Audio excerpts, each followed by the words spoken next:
Do you find yourself constantly disappointed and let down by life? You get excited about new things, waiting for them to happen, only to lose interest the moment you're in the midst of them? Does the excitement suddenly fade away, keeping you wondering what went wrong? Maybe you have planned a dream vacation only to feel let down by the end of it. Or maybe you have met a new exciting person but lost interest in them the moment you got to know them on a deeper level. Or you might have started a new project full of motivation only to abandon it halfway through. Setting high and unrealistic expectations could be the reason behind these recurring disappointments. And if this isn't something that happens to you, it probably does to someone you know. In this video, I am going to explain why some people have such high and unrealistic expectations in life and how these expectations work and why they could stop us from truly enjoying our lives. I will also be sharing the method that helped me change these expectations from my own life to become a more realistic person. But before all of that, there is an important story that I have to tell you. I want you to meet Tom and his sister Sarah. They have been thinking about traveling together and decided to go to Sweden as a short 4-day summer vacation. Tom was really excited for this trip. It was the only thing on his mind for weeks. He meticulously planned every detail, from visiting specific lakes to trying famous restaurants and exploring nightlife spots. Sarah was also excited for the trip, but she decided to not plan it like Tom did and go with the flow instead to see what happens. Tom and Sarah finally arrived in Stockholm, excited and ready to explore. And to Tom's surprise, it was a bit chilly and windy. Where is the warmth of the summer? He wondered.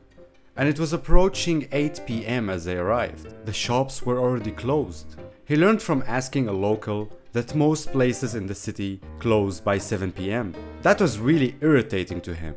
It was way too early, and his frustration was evident as his perfect plan started to fall apart. Sarah, on the other hand, was enjoying the quiet evening walk, appreciating the city's charm and atmosphere despite the unexpected weather and the lack of shops to visit. The next day, Tom and Sarah woke up to the sound of thunder in the morning. It was raining heavily, and Tom kept checking the weather app. It seemed like it's not going to stop raining anytime soon. His plans were ruined again, and he was upset. Sarah suggested doing some indoor activities, that they could visit a museum and learn new things about the Swedish culture. Tom wasn't enthusiastic about that, but he didn't know what else to do, so he just tagged along. That same evening, Tom had insisted on dining in one of Stockholm's famous restaurants. Unfortunately, it was the weekend, and all the restaurants he had in mind were fully booked. What were they supposed to do now? Sarah found an interesting, less-known restaurant, and they had a great meal there. It was really the highlight of the day for her. For their third day in Stockholm, the weather didn't really improve much, and Tom's mood worsened. He was supposed to visit the lakes on his list. Sarah mentioned that there's a theater nearby that is playing a show about Stockholm's history. Another great opportunity to understand their culture, she pointed out. By this point, Tom had given up on this trip, and he was just going along, not really enjoying himself. It was finally sunny and warm as Tom and Sarah approached their final day in Stockholm.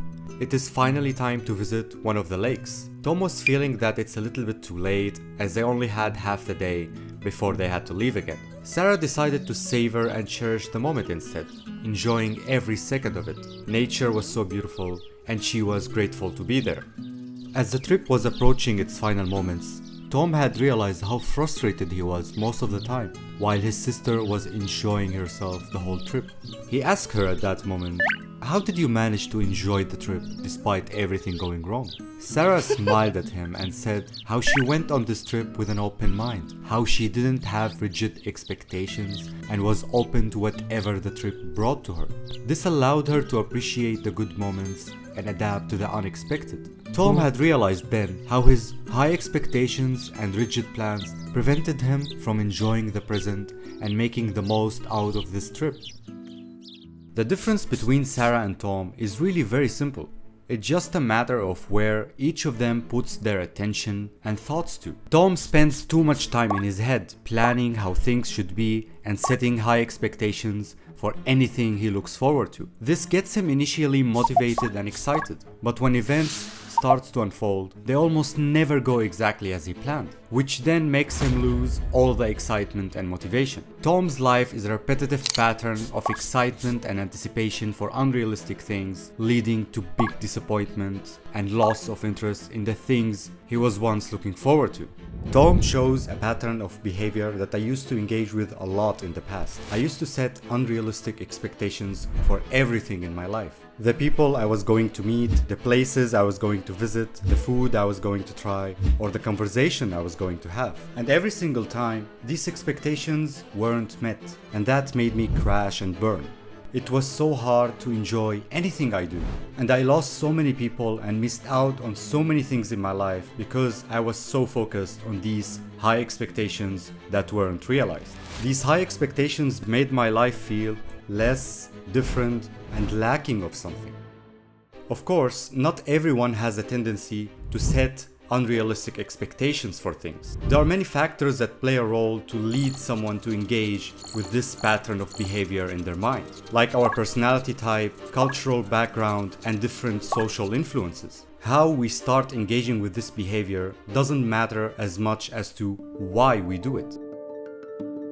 As we have noticed with Tom, he feels like he has to control everything in his life, and for him, that is just a coping mechanism because he doesn't want to deal with uncertainty in the world and future events. He wants things to be just like he imagines, as that brings him comfort and security. So these high expectations are a way to control our external environment, and in the same way they are also a way to control our internal world and environment, as we try to avoid certain emotions that we don't feel and look for other emotions that we want to intensify.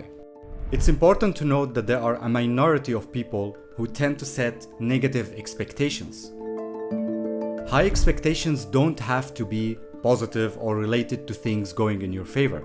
They could be negative, related to the worst case scenarios in your mind, as a way to avoid disappointment. Negative expectations suck the joy out of one's life, even more so than the unrealistic positive ones. They make you fear and dread what is coming, feeling relief when the actual event happens, going back to the fear and anxiety whenever you anticipate something new. So negative expectations are a way to avoid certain emotions and stimulate other emotions, a way to control things, so they fall in the same category of high positive expectations. It's a never-ending cycle with these damned high expectations in all their shapes and forms. They keep you locked in a prison, preventing you from enjoying the moment you are in. So now that we know why we set high expectations and how they look, how do we change this habit of expecting too much out of everything? What is the solution to feel more joy in our lives? It's kinda obvious that being more in the moment leads to more joy and happiness. And if setting too much expectations is related to overthinking and being in our heads, what is one supposed to do? Not expect anything? I wish that would be possible, because that would make things really easy. But unfortunately it isn't, as it is in our human nature to predict the world around us. We will fall to expectations one way or another. The real answer and solution are tied to two things that we need to practice in our lives. We need to practice setting more moderate and realistic expectations, approaching things more logically rather than emotionally, understanding the probability of things happening while keeping in mind the unpredictable nature of our reality. The other thing is that we need to not over-engage with our thoughts about the future, trying as much as we can to focus on the moment we are in, not in our fantasy. For example, when we have a conversation with a friend, we tend to sometimes think about something that will happen in the future instead of listening to our friend. Practicing to focus our attention on listening rather than thinking could lead to more engagement in the moment. This could be applied to anything that we engage with. Our attention is a powerful tool, and where we put that attention makes or breaks living a joyful life.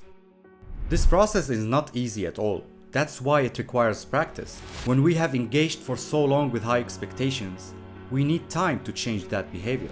Sarah has been living with this mindset for most of her life. It is something that she learned from her parents, a luxury that many of us don't have. So let us observe how Sarah engages with the world. Sarah understands that life isn't always going to go her way. She approaches the world with an open mind, letting things happen instead of trying to control everything with unrealistic expectations. She looks forward for future events, but doesn't focus too much on them before they happen. She understands the unrealistic nature of expectations and focuses instead on spending her time in the present. This lets her feel more grateful and appreciative for the good things, even the small ones that happen every single day, especially in those moments she least expects. People who always set high expectations, like Tom or me in the past, are missing out on so much in their lives. They don't live in reality. They live in their heads, a perfect world that doesn't exist. Don't be like Tom or me in the past. Be like Sarah instead. She knows how to live.